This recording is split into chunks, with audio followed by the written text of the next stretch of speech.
So আজি আমাৰ ফাৰ্ষ্টৰ কুৱেশ্যনটো হৈছে যদি x plus 1/x equal to 4 হয় তেন্তে x স্কুৱাৰ প্লাছ 1/x স্কুৱাৰৰ মান হৈছে। তো আমাৰ দিয়া আছে x plus 1/x equal to 4। এতিয়া আমি যদি স্কুৱাৰ কৰিব লাগিব both side x plus 1/x whole square equal to কি হ'ব 4 স্কুৱাৰ। তো নেক্সট কি হ'ব x square a plus b whole square x square plus 2 into x into 1/x plus 1/x square equal to কি হ'ব 4 square কিমান হ'ব 16। ইয়াত x কেঞ্চেল কি হ'ব x square plus 2 plus 1/x square equal two 16। Next কি হ'ব x square plus 1/x square equal two 2 to ইফালে গ'লে কি হ'ব -16 - 2 তাৰমানে কি হ'ব x square plus 1/x square equal to কি হ'ব 14। আমাৰ এনচাৰ হ'ব ডি। আমাৰ নেক্সট কুৱেশ্যন আছে দুটা বৃত্তৰ বেশৰ অনুপাত 2:3 বৃত্ত দুটাৰ কালিৰ অনুপাত। তো আমাৰ বেশৰ অনুপাত দিছে দুটা বৃত্তৰ বেশ আৰু বৃত্তৰ বেশ 1 বাই বেশ 2 কিমান আছে 2/3। তেতিয়া আমাৰ ব্যাসাৰ্ধ কিমান হ'ব ব্যাসাৰ্ধ মানে r1 বাই ব্যাসাৰ্ধ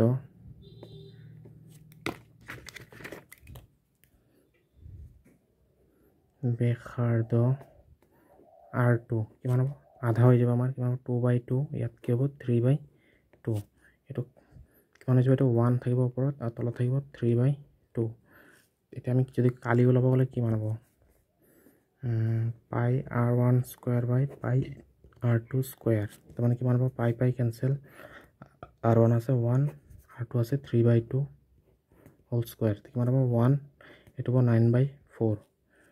তো আমি ইফালে গ'লে কি হ'ব ওপৰত 4 9টো তলত যাব তাৰমানে কি হ'ব 4:9 তাৰমানে আনচাৰ বি।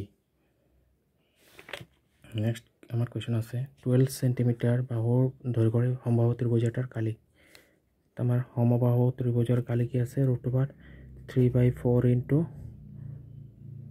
বাহু স্কুৱাৰ দেখিব √3/4 ইনটু বাহু কিমান আছে 12 স্কুৱাৰ কিমান হ'ব √3/4 ইনটু 12 ইনটু 12 4 3 = 12 কি হ'ব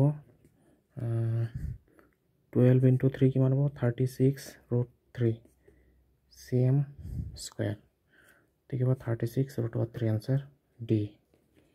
লাষ্টৰ কুৱেশ্যনটো হৈছে আমাৰ এটা ঘনকৰ মুঠ পিতকালি হৈছে 96 সেন্টিমিটাৰ স্কুৱাৰ ঘনকটোৰ আয়তন। তো আমাৰ কি হ'ব ঘনকৰ পিতকালি কিমান formula 6l square equal two কিমান হ'ব 96।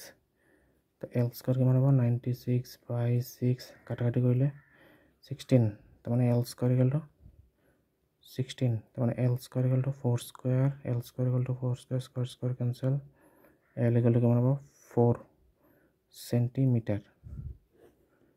আয়তন কিমান হ'ব l কিউব কি হ'ব 4 কিউব তাৰমানে 4 কিউব মানে কিমান 4 ইনটু 4 ইনটু 4 64 সেন্টিমিটাৰ কিউব।